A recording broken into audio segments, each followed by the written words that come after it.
Vamos abrir a palavra do Senhor. Evangelho de João, capítulo 19, versos 5 a 7. Saiu, pois, Jesus, trazendo a coroa de espinhos e o manto de púrpura. Disse-lhes Pilatos: Eis o homem. Ao verem-no, os principais sacerdotes e os seus guardas gritaram: Crucifica-o! Crucifica-o! Disse-lhes Pilatos: Tomai-o vós, os outros, e crucificai-o, porque eu não acho nele crime algum. Responderam-lhe os judeus: Temos uma lei, e de conformidade com a lei, ele deve morrer, porque a si mesmo se fez filho de Deus. Nosso Pai,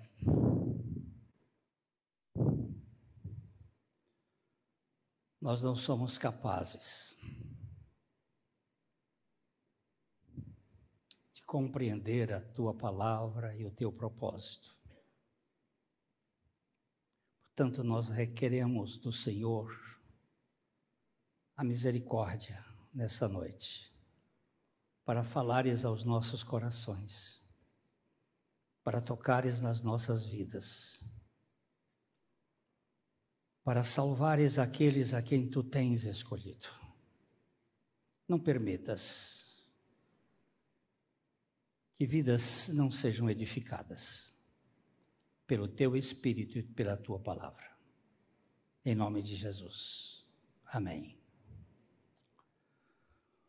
Os eventos que cercam a crucificação do nosso Senhor Jesus Cristo estão avançando rapidamente aqui no capítulo 19.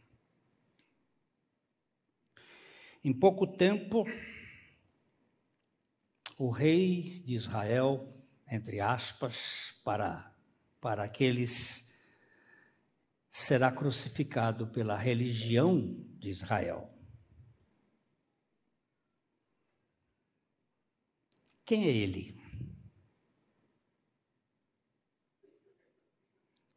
Essa é uma pergunta de James Montgomery Boyce. Quem é este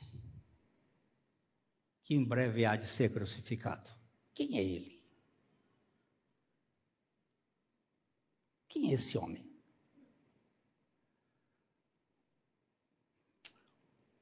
Essa questão é muito importante, porque o valor de sua morte depende inteiramente de quem ele era.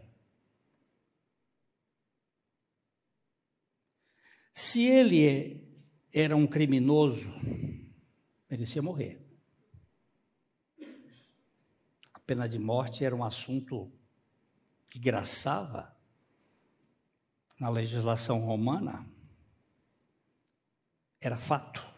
Se ele fosse um criminoso digno de morte, nada mais do que isto, ele merecia morrer. Se ele fosse um homem inocente, sua morte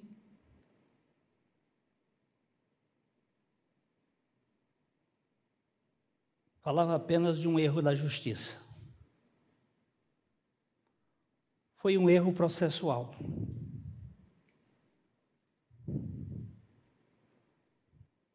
E o seu comportamento apenas como um homem forte pode suportar corajosamente o infortúnio. Então, somente isto. Por outro lado, se ele era Deus, como afirmava ser, sua morte tem um significado monumental.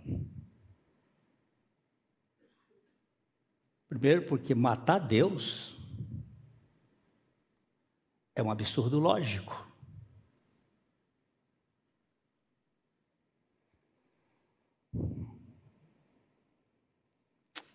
Qual é a verdadeira causa da morte de Jesus?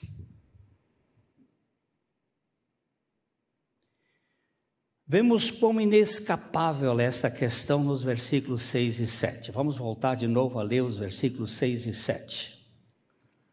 Ao verem-no, os principais sacerdotes e os seus guardas gritaram: Crucifica-o! Crucifica-o! Disse-lhes Pilatos: Tomai-o vós outros e crucificai-o, porque eu não acho nele crime algum. Só parar um pouquinho aqui. Vocês estão vendo? Quem pediu para crucificar é a elite da religião. Os principais sacerdotes. E o chefe do governo romano tenta tirar Jesus da cruz. Não vejo crime nele. Mas agora veja o versículo 7. Responderam-lhe os judeus: temos uma lei, e de conformidade com a lei, ele deve morrer, porque a si mesmo se fez filho de Deus. Aqui chegou o ponto crucial. Existem 6 acusações no processo de Jesus. Eles foram lançando algumas acusações anteriores, mas não era esta a verdadeira causa. A primeira acusação está em Mateus capítulo 26, versículo 61, que Jesus é acusado de ameaçar destruir o templo judaico. Este disse: posso destruir o santuário de Deus e reedificá-lo em 3 dias. Essa foi a primeira acusação que eles fizeram contra Jesus. Este cara disse o seguinte: eu posso destruir o santuário de Deus e reedificá-lo em 3 dias. Mas isso aqui não levaria a nada. Pode ser um louco. Tem tanto louco dizendo coisa, tem até um aqui no Brasil que diz que é Jesus. E esses que dizem, tem muitos. A segunda acusação está em João capítulo 18, versículo 30. Ele é acusado de malfeitor. Responderam-lhe: se este não fosse malfeitor, não te entregaríamos. Esse cara é malfeitor. Ele anda fazendo aqui fake news. Que hoje no Brasil, quem faz fake news é malfeitor. A terceira acusação contra ele, esse negócio hoje está danado. Lucas capítulo 23, 2. E ali passaram a acusá-lo, dizendo: encontramos este homem pervertendo a nossa nação, vedando pagar tributo a César e afirmando ser ele o Cristo, o Rei. Aqui a acusação é de que ele estava sonegando os impostos ao governo de César. E que ele se declarava o Messias. Ele estava se afirmando ser o Messias.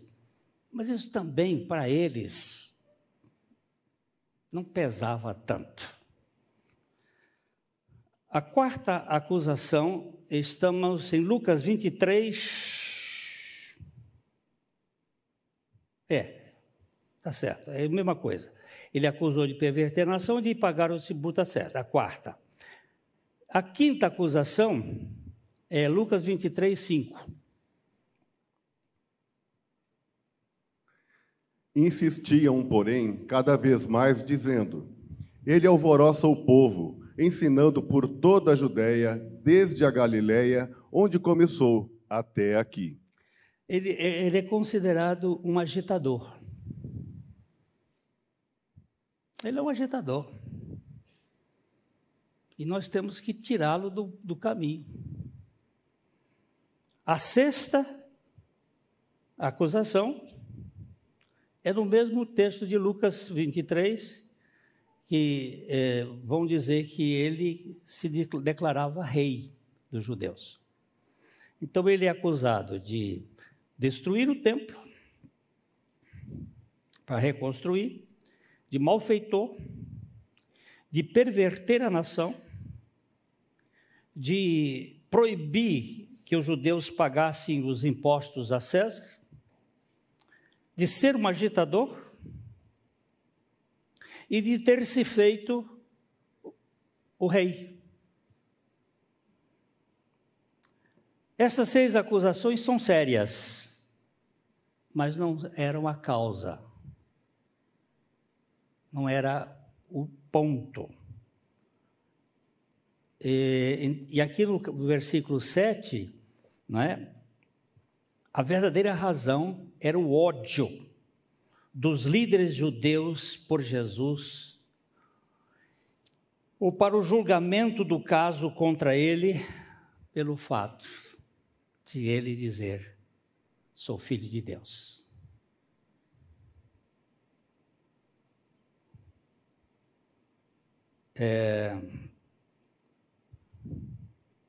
Meu amigo Arnaldo me mandou hoje uma mensagem: ninguém odeia que está morto. As pessoas odeiam a Jesus porque ele está vivo. E é por isso que o mundo nos odeia, porque Cristo vive em nós. Os judeus estavam odiando Jesus porque eles sabiam que ali estava o projeto de Deus de salvar a raça humana do seu equívoco de querer ser Deus. Nós somos uma raça encharcada pelo veneno da cobra. E o veneno da cobra, ele teomaniza o ser humano. Nós temos aquela mania de onipotência, de autodeterminação, de autossuficiência, de grandeza, essa mania, que às vezes se reflete nas coisas mínimas da vida, mas nós achamos que somos. Eu já contei 1000 vezes aqui a historinha que minha mãe me contava quando eu era pequeno, de Pedro Cem. Pedro Cem era um homem muito rico, tudo ele tinha 100. Ele tinha 100 fazendas, nas fazendas ele tinha 100.000 cabeças de boi, ele tinha 100 lojas, e ele tinha 100 bancos, 100 agências bancárias, e tudo ele tinha 100. Mas ele teve um revés na vida e ficou sem nada. De 100 com C, ele passou a 100 com S. E aí ele dizia assim, ficava na porta da cidade: deu uma esmolinha a Pedro 100, que ontem teve e hoje não tem. Se quiser, dá D, se não quiser, vai para o inferno. Essa historinha ilustra o homem que perde tudo, mas não perde a sua natureza, não perde a sua arrogância, não perde a sua prepotência. Isto é o veneno da serpente. Nós somos uma raça que foi tocada por este veneno. Então, a verdadeira acusação é que ele havia afirmado ser o Filho de Deus, o que eles julgavam blasfêmia. Vamos ler outra vez o versículo 7, João 19, 7. Responderam-lhe os judeus: temos uma lei, e de conformidade com a lei, ele deve morrer, porque a si mesmo se fez filho de Deus. Ele deve morrer. Ele tem que morrer. Domingo passado nós vimos que Jesus foi morto pela religião, através de mãos de iníquos, porém quem estava por trás da morte de Jesus não era nada mais, nada menos do que o próprio Pai. Porque aquela morte tinha como objetivo a única forma de salvação do homem, porque o salário, o preço do pecado é a morte. E esse pecado não será perdoado até que morrais. Nós precisamos morrer. E só Ele poderia exercer essa função. Jesus disse, quando Ele afirmou que Ele destruiria o templo e em 3 dias o reconstruiria, isso poderia ser um delírio de um louco. Mas Ele não estava louco. Eu vi um videozinho essa semana do Dr. Augusto Cury. A repórter perguntou a ele alguns anos atrás, ele era um ateu, um agnóstico, se pudesse dizer, e de como é que o senhor chegou à conclusão de que Jesus Cristo é o Salvador, é o Filho de Deus? Ele disse, ao examinar o caráter dele, um homem que disse o que disse e fez o que fez, não é só um homem. Ele é Deus. E ele escreveu alguns livros dentro desta tese do maior mestre que já existiu, porque é diferente, ele estava exercendo ali uma obra extraordinária. O que ele estava realmente dizendo é que ele era Deus. E que, embora permitisse os líderes da nação o matassem, ele iria ressuscitar dentre os mortos. Só isso explica a notável repetição da frase em 3 dias, nos 4 evangelhos. Jesus vai falando, mas ele diz assim, em 3 dias, ou dentro de 3 dias, eu vou ressuscitar. Eu vou citar aqui, vamos para Mateus 16, 21. Desde esse tempo, começou Jesus Cristo a mostrar a seus discípulos que lhe era necessário seguir para Jerusalém e sofrer muitas coisas dos anciãos, dos principais sacerdotes e dos escribas, ser morto e ressuscitado no 3º dia.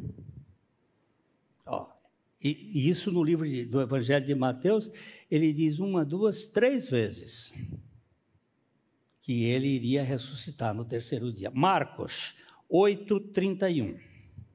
Marcos também se refere 3 vezes à mesma ideia. Vocês podem saber, eu vou morrer, mas eu vou ressuscitar. Então, começou ele a ensinar-lhes que era necessário que o Filho do Homem sofresse muitas coisas, fosse rejeitado pelos anciãos, pelos principais sacerdotes e pelos escribas, fosse morto e que depois de 3 dias ressuscitasse. Jesus estava mostrando que o Filho do Homem, ou o Filho de Deus, fosse rejeitado. E ele sempre diz, olha, é a religião, os anciãos, os principais sacerdotes, os escribas. Quem mais rejeita a Cristo é a religião. Os maiores inimigos de Cristo estão na religião. São religiosos. E grandes inimigos do cristianismo são cristãos. Estão dentro das igrejas, muitos deles pastores, pregando uma mensagem anticristo.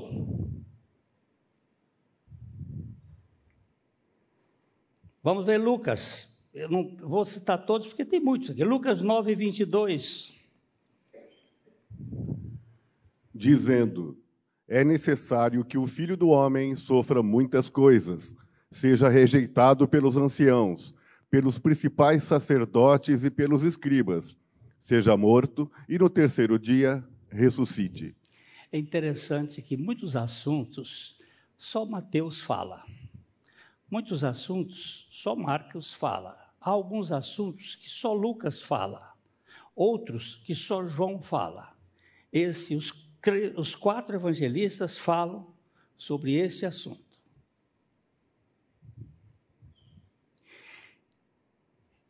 Por que isto? Os judeus, vamos para Mateus capítulo 27, os versos 62 a 64. No dia seguinte, que é o dia depois da preparação, reuniram-se os principais sacerdotes e os fariseus, e dirigindo-se a Pilatos, disseram-lhe: Senhor, lembramo-nos de que aquele dia embusteiro, enquanto vivia, disse: depois de 3 dias ressuscitarei. Ordena, pois, que o sepulcro seja guardado com segurança até o 3º dia, para não suceder que, vindo os discípulos, o roubem e depois digam ao povo: ressuscitou dos mortos, e será o último embuste pior que o primeiro. Você viu? Eles sabiam disso. As autoridades, os fariseus, os sacerdotes sabiam. Vamos voltar lá no o versículo anterior. No dia seguinte, que é o dia depois da preparação, reuniram-se os principais sacerdotes e os fariseus, dirigindo-se a Pilatos, disseram-lhe: Senhor, lembramo-nos de que aquele embusteiro, enquanto vivia, disse: depois de 3 dias ressuscitarei. Vamos tomar uma providência, vamos lacrar Quando nós chegarmos na ressurreição, a gente vai dançar um pouco sobre aquilo ali, porque eles fizeram de tudo para que ficasse essa história oculta. Mas não tem jeito de ocultar a verdade de Deus. Ela sai pelos poros, ela vai e aparece. Que lindo! Aquelas outras acusações, elas foram construídas ali no Sinédrio, foram construídas também na corte romana, mas elas não tinham a força é esta aqui. Diante desta acusação, Pilatos teve de ser acusado, Jesus teve de ser acusado de ser insurreto e, portanto, uma ameaça a César. Foi com base na insurreição política que Pilatos conduziu o julgamento. Imagine sua surpresa quando, depois de ter absolvido Jesus de nenhuma acusação, ele agora é acusado de ser o Filho de Deus. E se Pilatos revogasse, ele iria ser posto fora, porque ele dizia: se você tirar ele da cruz, você é inimigo de César. Esse é assunto para outro, mas vamos dar só uma lidinha os versículos 8 e 9 de João 19. Pilatos, ouvindo tal declaração, ainda mais atemorizado ficou. E, tornando a entrar no pretório, perguntou a Jesus: de onde és tu? Mas Jesus não lhe deu resposta. Pode ir mais para frente. Então Pilatos o advertiu: não me respondes? Não sabes que tenho autoridade para te soltar e autoridade para te crucificar? Respondeu Jesus: nenhuma autoridade teria sobre mim, se de cima não te fosse dada. Por isso, quem me entregou a ti, maior pecado tem. A partir deste momento, Pilatos procurava soltá-lo, mas os judeus clamavam: se soltas a este, não és amigo de César. Todo aquele que se faz rei é contra César. Onde é que eles foram pegar? Se você fizer isso, você não é amigo de César, e aí você vai perder o emprego.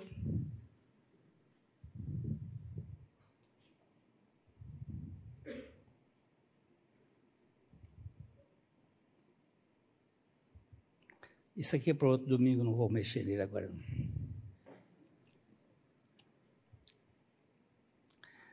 Nós temos uma lei, de acordo com essa lei, ele deve morrer. Agora Pilatos realmente está num problema sério. Um dos grandes mistérios agora tem que acontecer. Por que Jesus teve que morrer?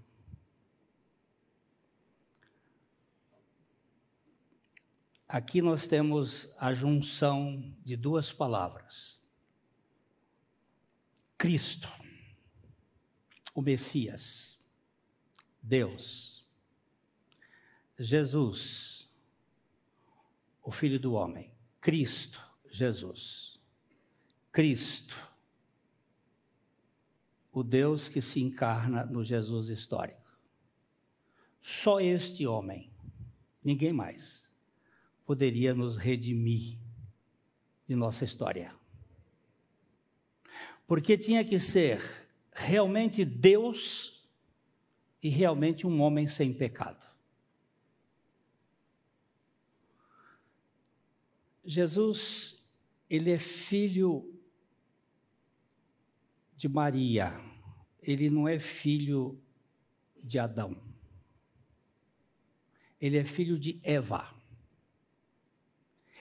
Ele foi gerado no útero de uma virgem. Ela não poderia ter tido relações anteriores com nenhum outro homem.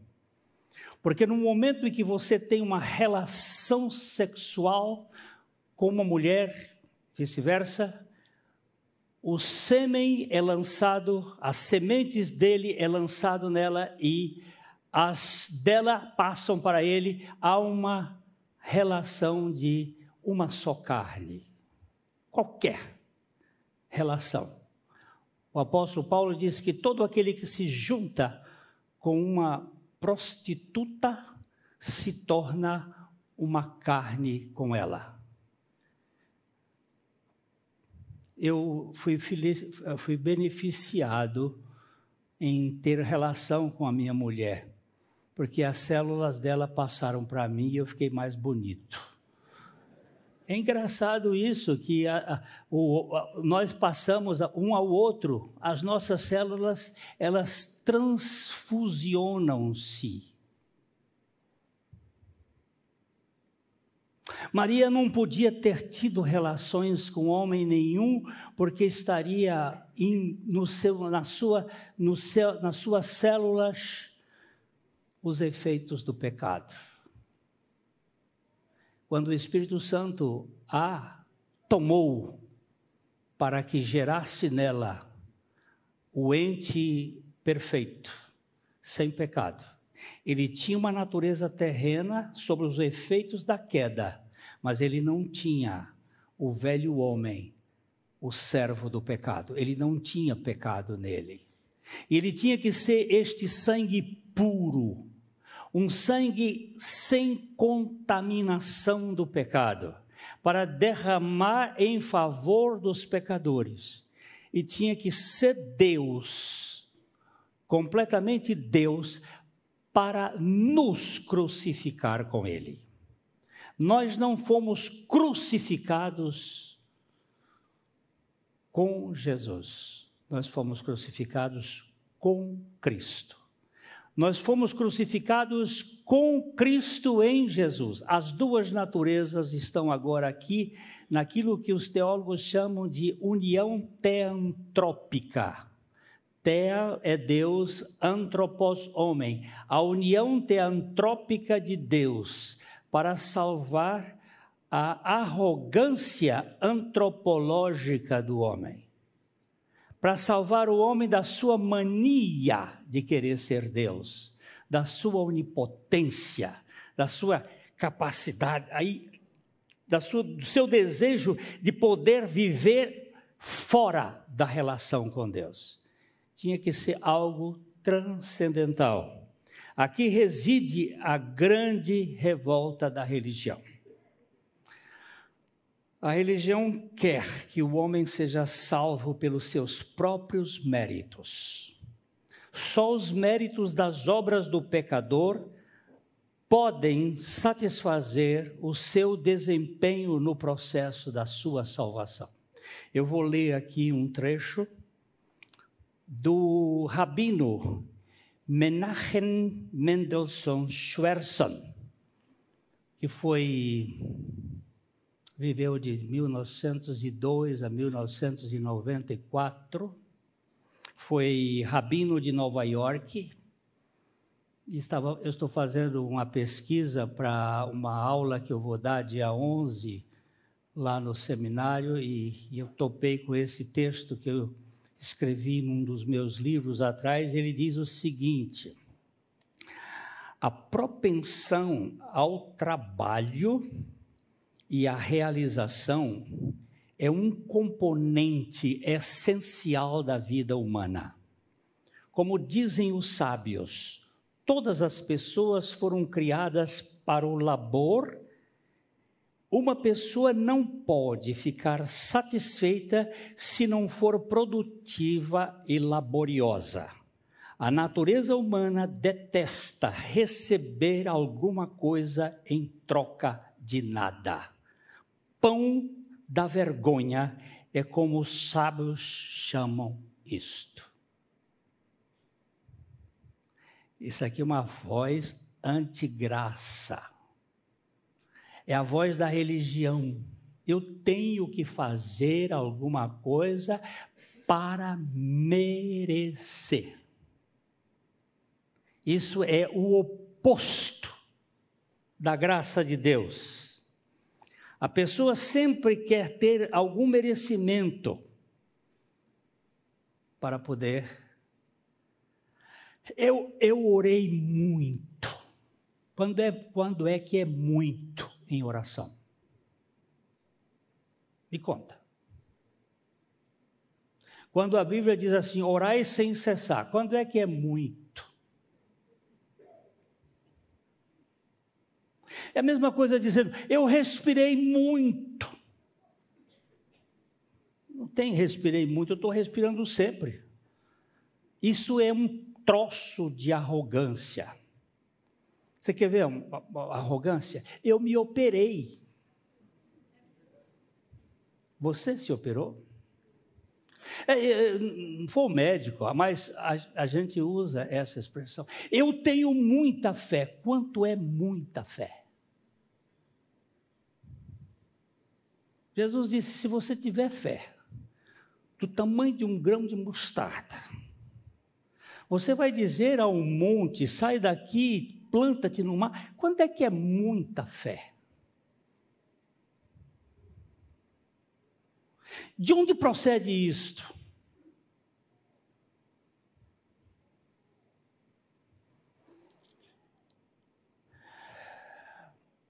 O rabino denominou de pão da vergonha.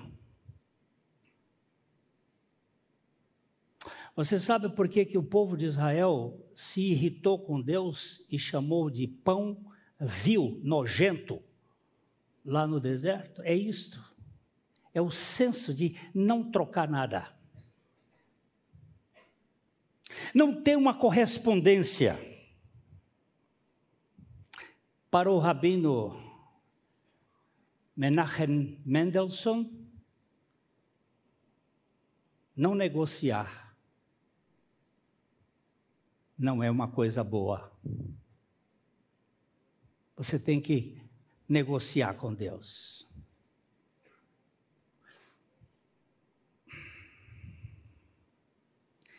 Tem um tipo de oração, gente, que é uma afronta contra Deus.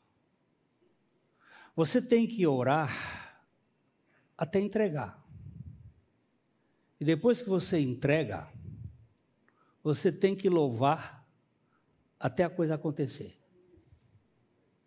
Ou não acontecer. Pode ser que não aconteça. Mas tem gente que quer dobrar a Deus. Isto é onipotência.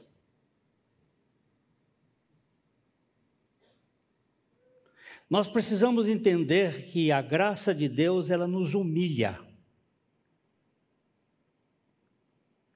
ela nos torna pessoas completamente sem nenhuma condição. A graça é assunto de mendigos, de indignos. Não há nada que ofenda mais a religiosidade humana do que a graça de Deus. Essa junção das duas naturezas, Cristo Jesus, é a grande operação da graça para demover todo o mérito do pecador no processo da sua salvação. Jesus, o homem sem pecado, tem que derramar seu sangue imaculado para perdoar o pecado do seu povo. A salvação de Jesus não é uma possibilidade de salvação, é uma salvação realmente concreta. Ele salva todo aquele que nele crê. Não é uma possibilidade para alguém crer. Fique certo disso aqui. Não é a nossa fé que nos leva a Cristo. É Cristo que nos dá a fé para crermos nele. Ele é o autor e ele é o consumador da fé. Se eu tivesse fé para crer nele, eu poderia não ter fé para descrer dele. Mas como ele me deu uma fé que é dele, ele me dá a segurança eterna de continuar crendo nele em meio a todos os problemas dessa vida. Jesus, Cristo, é o resultado da ressurreição. Olha, Cristo Jesus é até a cruz. Cristo, Deus, Jesus, homem. Cristo Jesus, quando ele derramou seu sangue lá na cruz, e a última estocada que o soldado deu nele, saiu sangue e água, ou água e sangue. As últimas gotas, saiu a natureza divina, água, saiu a natureza humana, sangue. Para nos salvar de toda a nossa prepotência e podermos viver na confiança de um Deus que é totalmente gracioso. O ódio da religião é porque a salvação de Deus é inteiramente pela graça. Esse é o ódio. Aqueles crucificam. Mas eles não sabiam. Diz o apóstolo Paulo, esse texto eu não tinha pensado, agora veio, 1 Coríntios, capítulo, se eles soubessem, não teriam crucificado o Senhor da glória. 1 Coríntios, capítulo 2, eu acho que é o versículo 14 não é. Mas dá uma olhadinha, vamos ver. Ora, o homem natural não aceita as coisas do Espírito de Deus, porque eles são loucura. Mas é aí pertinho. Porém, o homem espiritual é um pouco para trás. Eles não teriam, se eles... 8, 1 Coríntios capítulo 2, verso 8. Sabedoria essa que nenhum dos poderosos deste século conheceu, porque se a tivessem conhecido, jamais teriam crucificado o Senhor da glória. Eles não sabiam o que estavam fazendo. Eles não sabiam. Mas naquele pacote lá da cruz, eu estava. Aquele pacote tinha como finalidade a minha história. Opa! Estou vendo que está a gente aqui acordando. Porque Deus amou o mundo de tal maneira que ele deu o seu Filho unigênito para que todo aquele que nele crê não pereça, mas tenha a vida eterna. Isto é tremendo, mas veja bem, o Filho do Homem tinha que derramar o sangue. O Filho de Deus tinha que nos levar a morrer com Ele. Eu estou crucificado com Cristo. Logo não sou eu quem vive, mas é Cristo que vive em mim. E a vida que agora vivo neste corpo, na carne, vivo-a pela fé do Filho de Deus, ou no Filho de Deus. Aqui tem uma dificuldade, porque na língua grega, o dativo, o instrumental e o locativo são iguais. E aí eu traduzo assim: a fé do Filho de Deus no Filho de Deus. A fé que Ele me deu para crer nele. Assim como o sol me dá a luz do sol para eu ver o sol. Jesus me deu a fé que vem dele para eu crer nele. Isso é demais.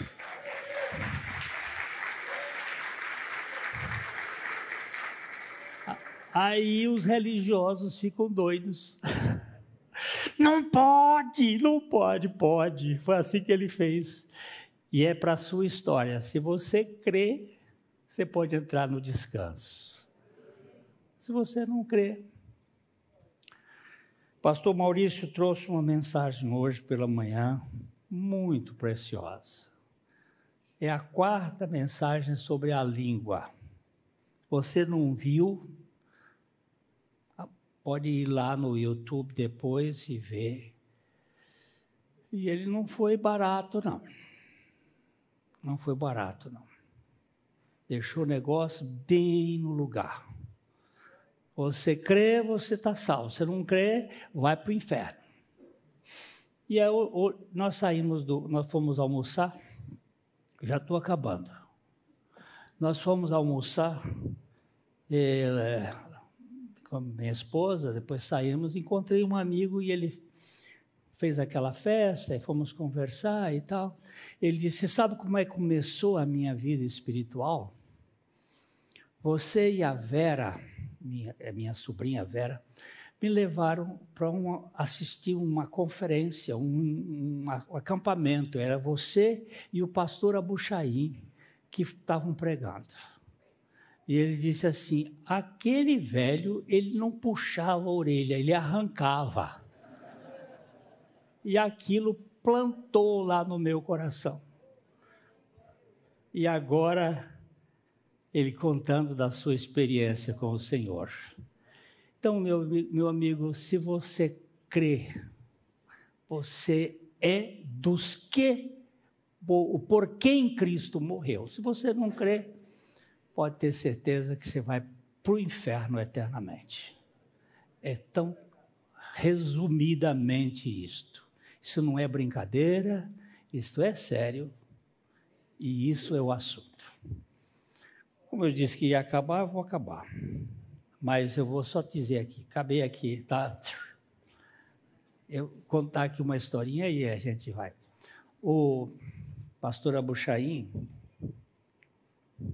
foi pregar na igreja do aeroporto e eu fui assistir. Eu era professor aqui no seminário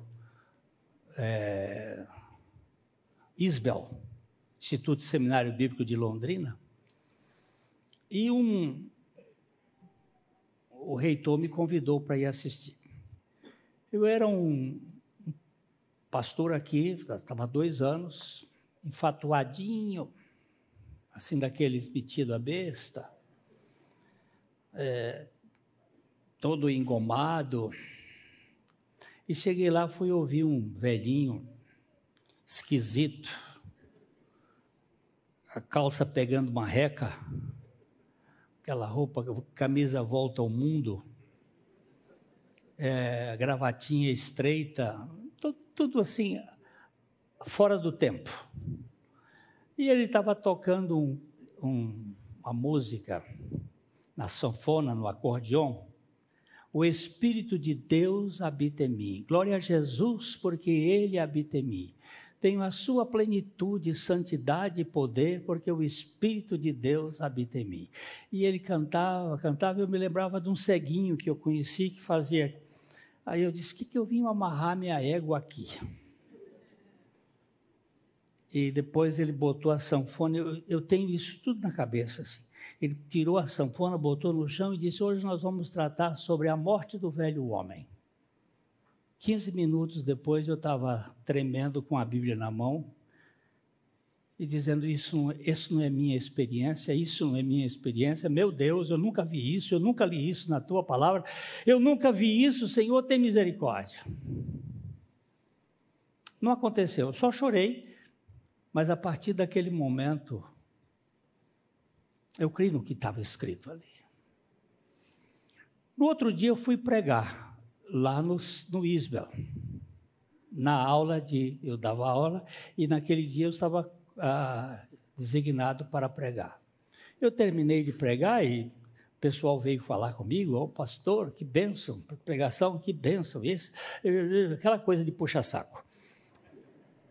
Aí o pastor Abuchaim chegou a minha vez, ele chegou e disse assim, meu filho, quando você não tiver nada mais para pregar, prega a palavra de Deus.